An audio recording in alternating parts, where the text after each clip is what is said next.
Hi everybody. The internet went down. This is really bad because that's not going to have been recorded now. So I need to find somewhere where there's better connection.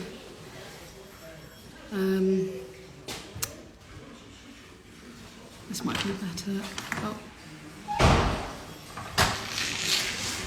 Oh, I'm there.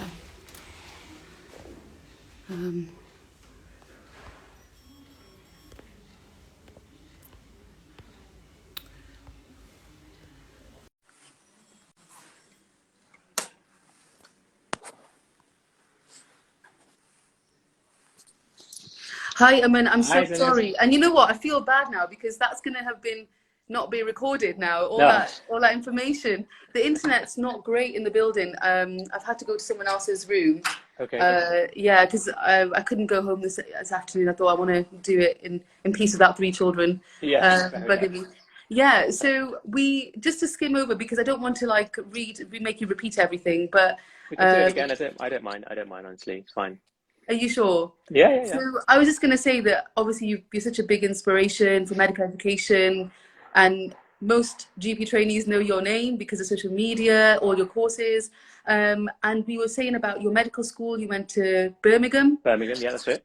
Yeah, and you were saying about how you were as a medical student. Just say that again for us because Yeah, that was yeah. quite good. I wasn't the best. Like I said, I wasn't someone who probably followed the things that I talk about now. I was very much, Yeah, cram it all in and just get through somehow. And, I wasn't aiming for the top. And I talked a lot about now about aiming for the top. I wasn't any of that. I yeah, managed to get through everything somehow.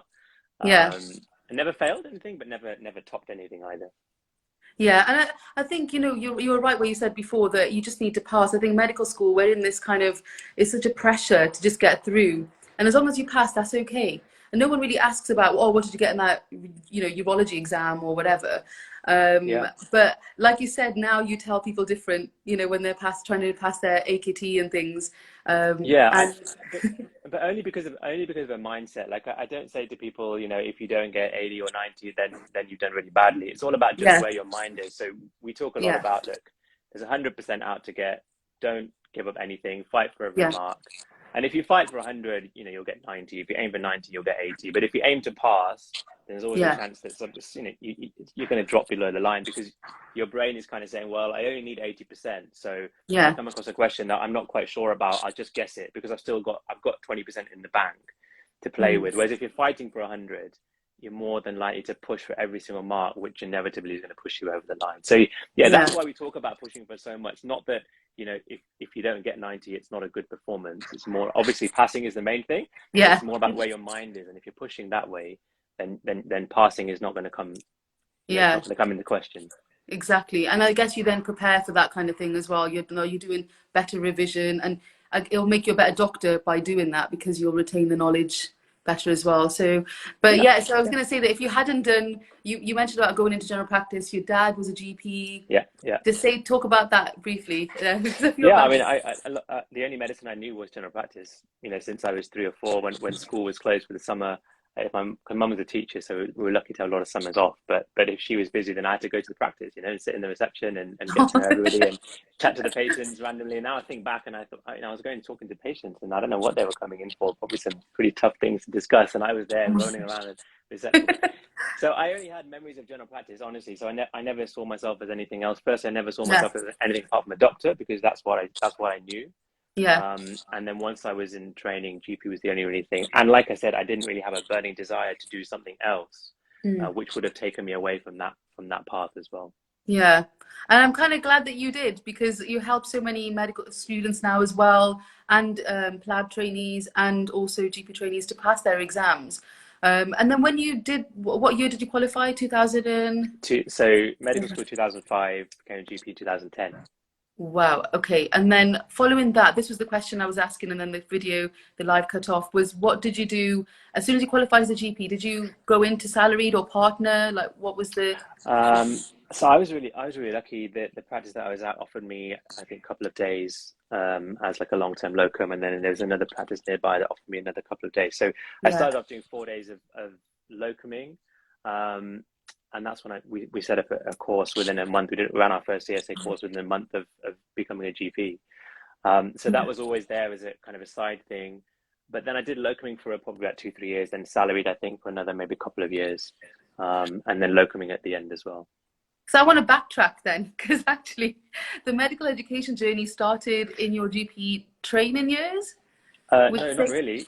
Oh Not my really. I goodness. mean, no, I never really thought about medical education at that point. Like we said, at that point, you're just jumping hoops, aren't you? So I was kind of thinking, right, I just need to get AKT out of the way, then get CSA out of the way, and then get to the end of training, and then we'll see. And I kind of was, when I think back now, I was on that kind of rabbit wheel, just running around and around, just getting from one journey to another. And I always presumed that, you know, I'm going to end up being a salaried GP and then end up being a partner. That was just the kind of standard thinking process that I was going through. So I never thought about medical education at that point.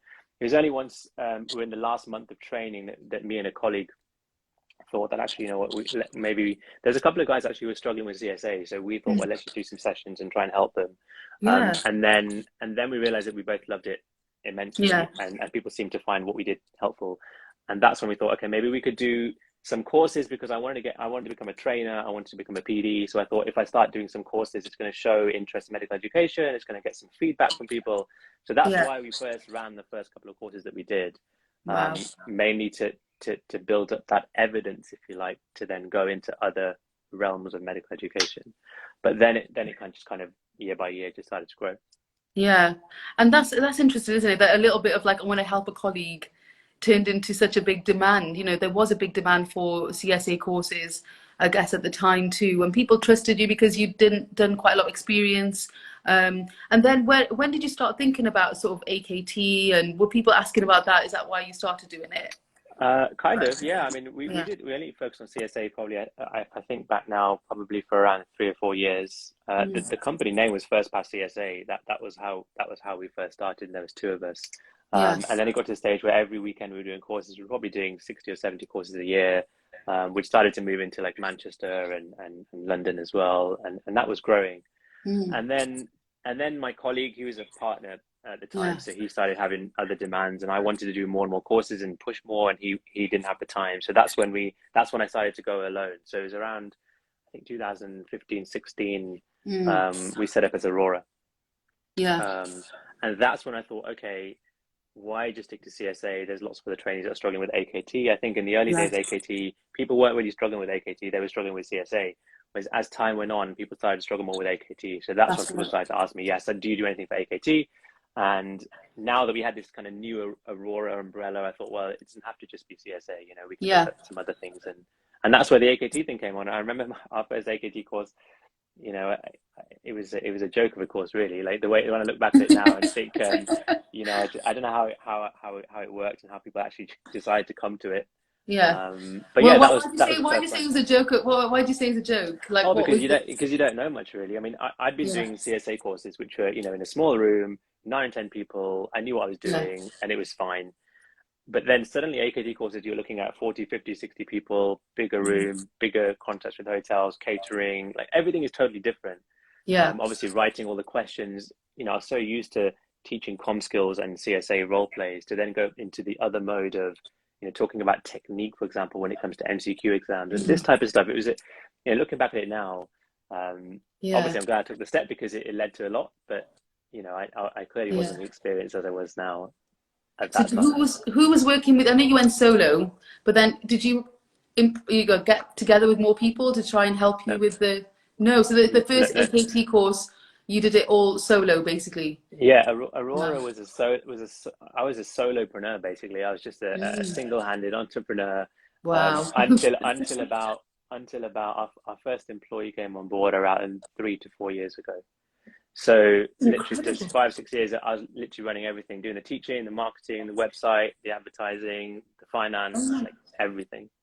That is amazing. And that's why when I came on the course in 2016, it was you. Yeah. And you did the whole, you know, you did all the 26 cases at the time. I think there were 6 of us. I think you do up to 10 people now, isn't it? And we don't do that anymore. We don't. Because of RCA. Oh, yeah. We don't actually do many. See, when you came in 2016, I still remember at Crown Plaza you came and you volunteered, I think, for the very first case day. So I remember when Ansu came to his day as well in the same venue. So then it was very much, okay, how many days can I fit in alongside being a clinical GP, because every course was just live. I had to be there. I had to be the one running the course. Whereas, so in those days, I mean, it got to a point where we were running probably 120, 130 courses a year. So literally every weekend, Saturday, Sunday, running up and down the UK. Wow.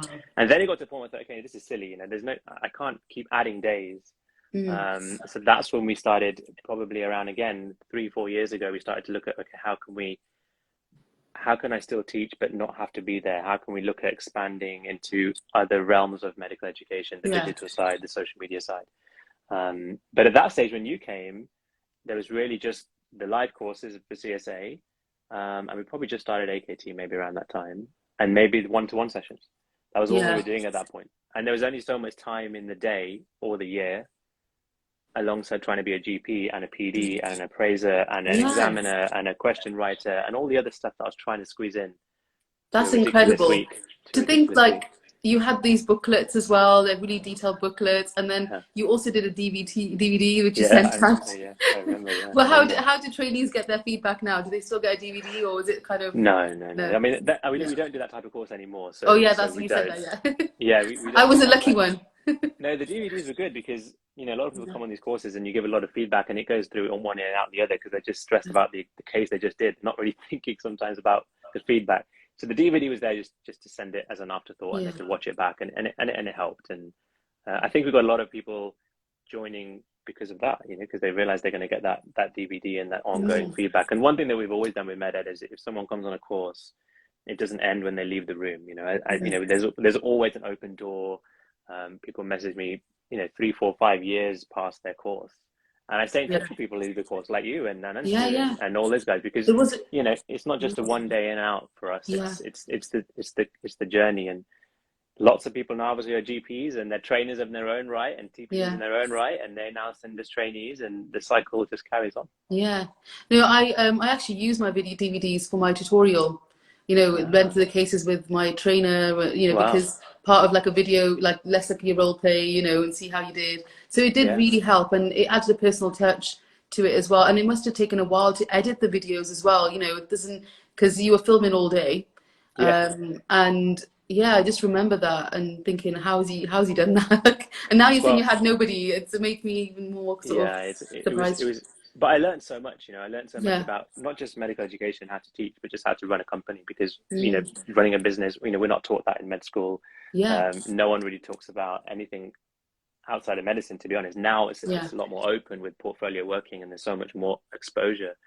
In those days, it's just like, you know, you're a trainee, you finish training, you get a salary job, and eventually hope for partnership. That was it. And there wasn't very much open talk about doing other things. So I mean, I'm proud that I did it, but I learned a lot by doing it myself, 100%. And if I'd got a team from the beginning, yes, I would have learned a lot, but I wouldn't know as much as I wouldn't feel as comfortable now as a business person as I am, just because I've done all the mistakes, I've done all the roles almost. And I'm still teaching.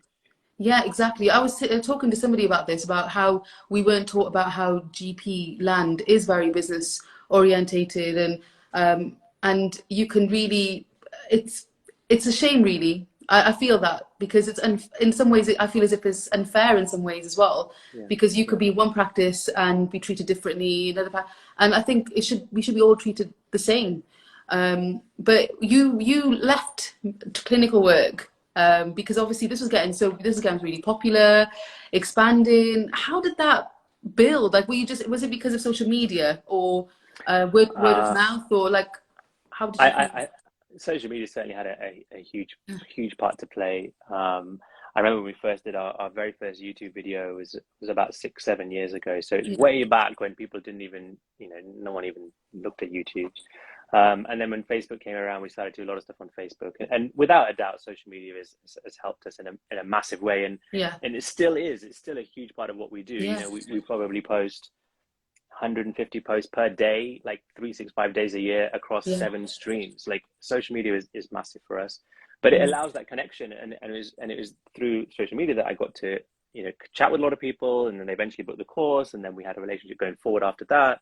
But social media was huge, like, no doubt about it. And it's the future of MedEd, and we do a lot of free teaching on social media, and no one did free teaching on social media in those days. It was all No. that you got, keep it close to your chest. And, Yeah, if you which give is all the wrong. information away, why is someone going to book your course? Like all that Yeah, kind of old thinking was there, and it allowed me to just throw it all out there, yeah. and it worked. And once you get a momentum, and people start to trust you, then things kind of take care of themselves, as long as Yeah. touch with the product is helpful and good. I mean, the YouTube videos, even now I will watch them, and especially the difficult consultations, because I get trainees here too, and I always tell them, watch this Yeah. video. And it's amazing how you just carried on and you just kept with it. And you should be proud of that. That's a Thank you. testament to your passion in medical education. And I know Thank that you. you've also got a question bank as well, flashcards, or is Oh, that not the yeah. question bank? Yeah, no, we do. Yeah. Since, if you think back to the days where we just did face-to-face teaching, now with the online courses, the audiobooks, the mock exams, Mm. the questions, the flashcards, I needed that base of 6 or 7 years of just doing one thing to Yeah. realize that actually I build trust for people, get that name, get that brand, Mm. and then we could start to look at some alternatives, because there's only so many people I can teach live. And in my mind, we've done nothing yet. We've just started. Like we're a dot at the moment, and there's so many more things that we want to do. There's so many more countries that we want to hit. There's so many more doctors around the world that we want to help. Yeah. And the only way you can do that is to scale out through alternative products. Mm. And learning how to do that was how to set up this tech stuff, how to get logins Yeah. on your site, how to deal with the website going down at 1 a.m. and people from another country saying I can't access my stuff, like that. All that is the Wow. journey that Yeah. has been so fun in a way, but stressful Yeah. at times as well. Yeah, but amazing. I think, obviously I wasn't able to benefit from those different things, but you still do a lot of social media stuff. So I do benefit from the nuggets you put up on Instagram. How can people find you? Your name is Aman Arora on Instagram anyways, isn't it? And Yeah, I've been on the website as well. You just put in Aman Arora and it's one of the first thing that your website yeah, comes up. And yeah, I just think people should, I've told the trainees about your courses as well. And there's someone on thank you. the chat saying, please tell us about Plab 1. I bought Plab 1 and 2 audiobooks because I never did the audiobooks, but I wish I did because I used to drive a lot, Yeah, yeah, yeah. traveling, and I never got that opportunity. But I can hear a lot of positive feedback from that. If you're like That's really kind. yeah, Yeah, but the reason we do so many different types of product is because, as you just said, people learn in different ways. So, who am I to say, okay, we've got the best online course, you should get the online course? Like, that's not yeah, my job to do that. My job is to say, well, look, you can learn through video, you can learn through audio, you can learn through live, you can learn through yeah, cards. You choose what's right for you. We've got something to suit you. Like, I'm not anyone to say, well, why do you want to learn like that? You should learn like this because I think mm, this is a really good product. So that's why we go wide. Like, so every exam that we teach, whether it's medical school, PLAB 1, PLAB 2, MSRA, AKT, RCA, whatever it is, we have 4 or 5 different learning styles and teaching mm, styles, because people are going to find what works for them. yeah, And their friend might say, you know what, go on the Aurora course because I found it really useful. But then they'll go on the website and realize, actually, the live course is not quite for me, but I like the sound of yeah, these audios, so I'll get the yeah, audios, or I like the videos and I want to get the videos. And that's what people's choice is so fundamental, because there's so much out there now from a medical education world. If you don't make what mm, people need, then exactly. then it's just not going to work. So that's why we do so many different Yeah. types of teaching, because it's going to find, in everyone's got a style, and we can provide it for that person in whichever style they want. Yeah, which again, it's so thinking out of the box. Some people just do webinars, and some people just do, I don't know, face-to-face stuff. But you've covered all the bases, and I think that's what makes your courses, your website, your product so appealing. And do you miss face-to-face? Sort of like you obviously, have a lot on your plate. You can't do clinical work as well, but do you miss it? Do you miss Well, that yeah, I mean, face-to-face? it's worth saying the reason I came out. I probably stopped doing clinical work maybe 3 years ago now, 4 years ago, something like that. And it was a Yeah. gradual thing. Firstly, so as the company started, where I was doing 4 days a week clinical, and I was doing maybe a day a week of the company, and then it started to kind of stepwise. So I dropped to Mm. 2 and 2, and then 3 and 2, and then eventually got to the point where I was doing the one session a week, And the reason I was doing a session a week is because I did a lot of roles that obviously needed me Yeah. to still do clinical work. So being a PD, for example, being an appraiser, an examiner, a lot of these things needed to have that extra clinical Clinical work in. session. And then I thought, look, I could spend my rest of my life trying to juggle these 100 different things and do all of them okay. Or, you've only got one life. And if I want to make an impact in the medical education world, if I really want to, help millions of doctors, which is what our aim is, Yeah. I've got to be 24/7 in it. Yeah. So, I slowly dropped all the roles. The last role I dropped was being a PD because I loved that so much. I love being a TPD. But the sole reason for doing it was not because I didn't like what I was doing. It was because I love this so much, and I want to make it as I want to dedicate everything to it. And make it the best. So I do miss it because I did like certain parts. Obviously, there's bits that I don't miss. I'd be silly if I said that I loved every part of being a GP. But there was lots of things that I do miss. Like I love the connections. I love the stories that you get to know. I love that. I love finding out. I love the puzzles that you have to do in terms of working things out. Like that I miss. But now I see these guys, the guys that use our courses, they're my patients now, right? They're the ones that I now help, nurture, etc. There is someone. 2 seconds. There's someone calling. Yeah, no worries. Hello. Yeah, I'm just gonna 2 seconds. See you later. I'm so sorry, Aman. Like, I'm just That's okay. Don't worry. I'm going in the dark now. This is live. This is live, YG. This is live. I cannot believe this. This has never happened before because I've never had to do a live from work. So I'm going to be back in tomorrow anyway. So I might just grab my car keys. That would be useful.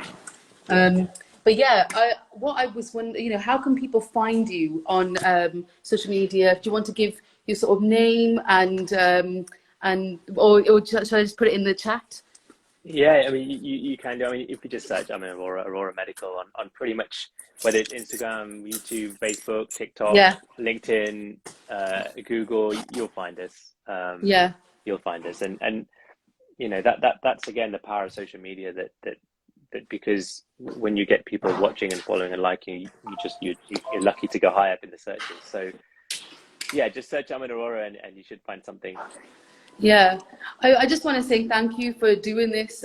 Did you want to give any advice to any of the GP trainees or people who are going into general practice about the career, but about the exam? GP or medical education or?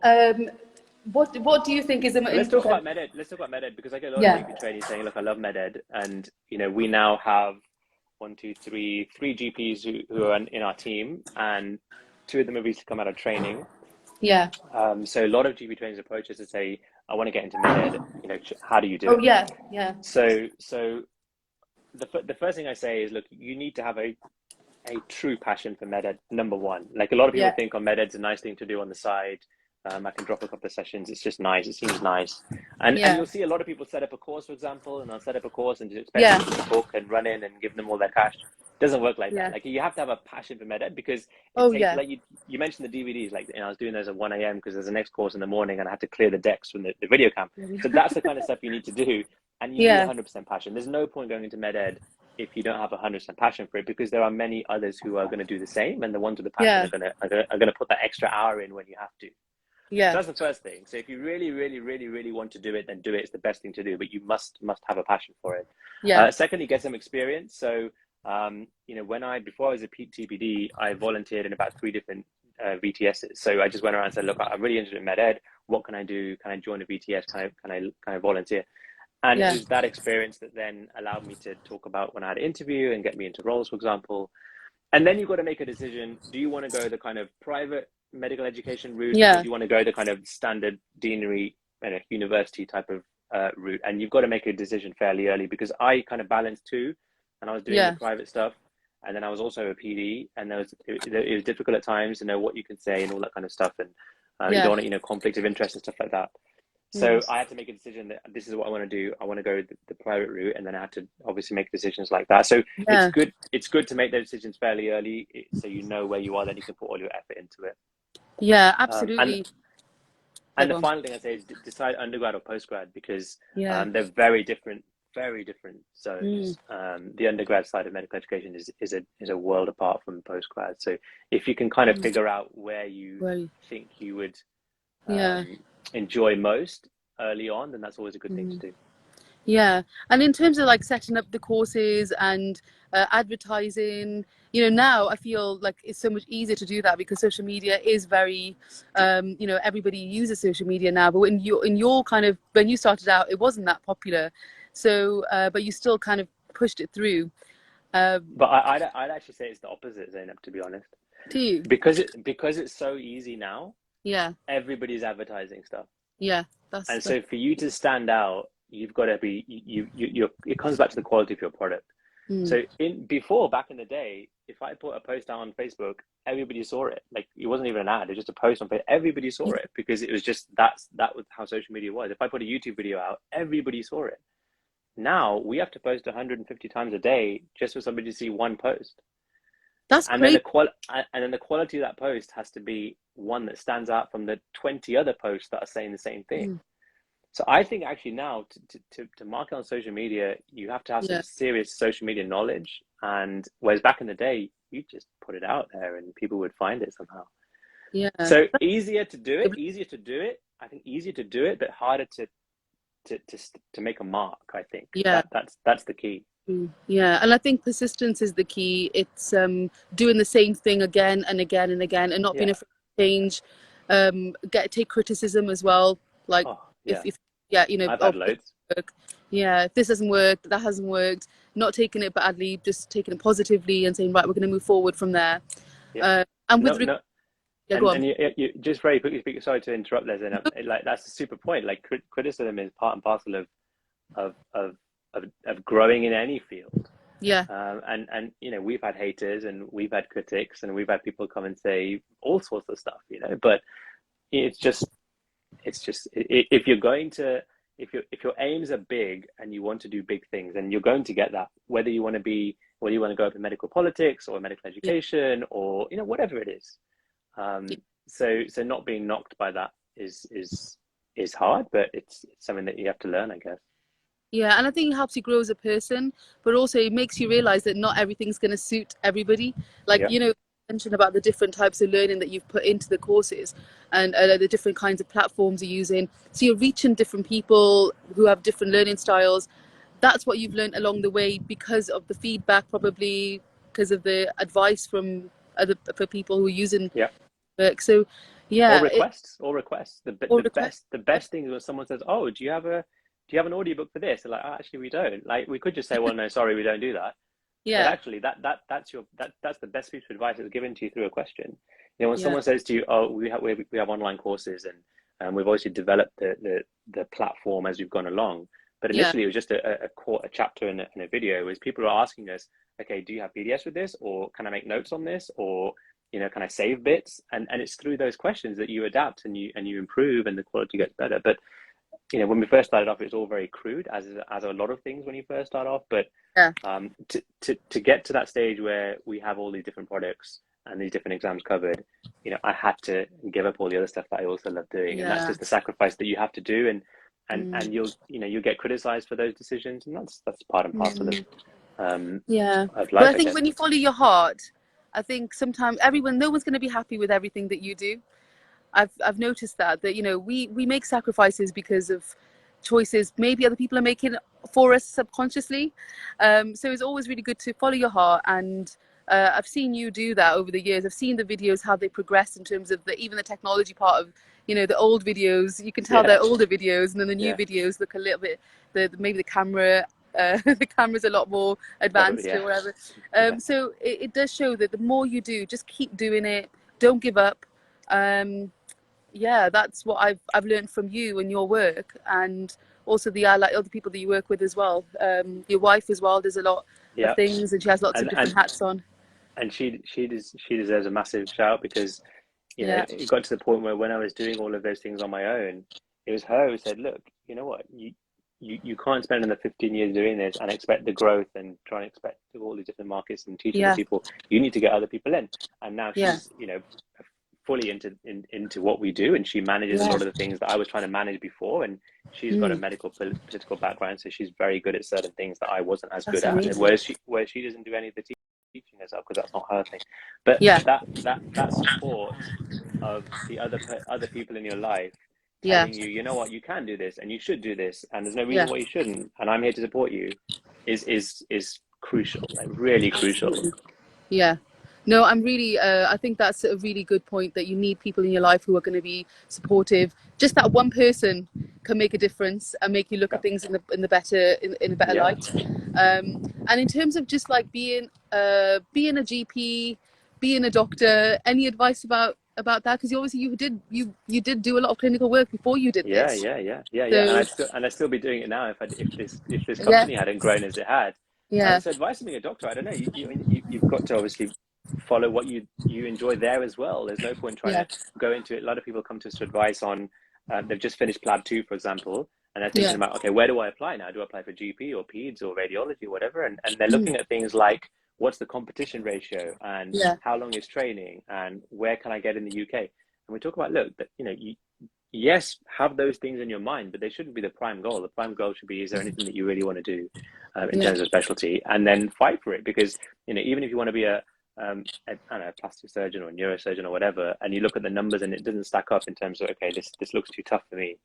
Too mm, many people give up at that point and they go to a specialty they don't want to do. So, you know, mm, people get into positions because of passion and drive and knowledge, and that gives you an edge. So follow your heart, go with what you feel like you were born to do, and if you weren't yeah. born to do anything else, if you don't feel you're born to do anything in particular, then try 2 or 3 things before you jump in and make that career changing, life changing decision.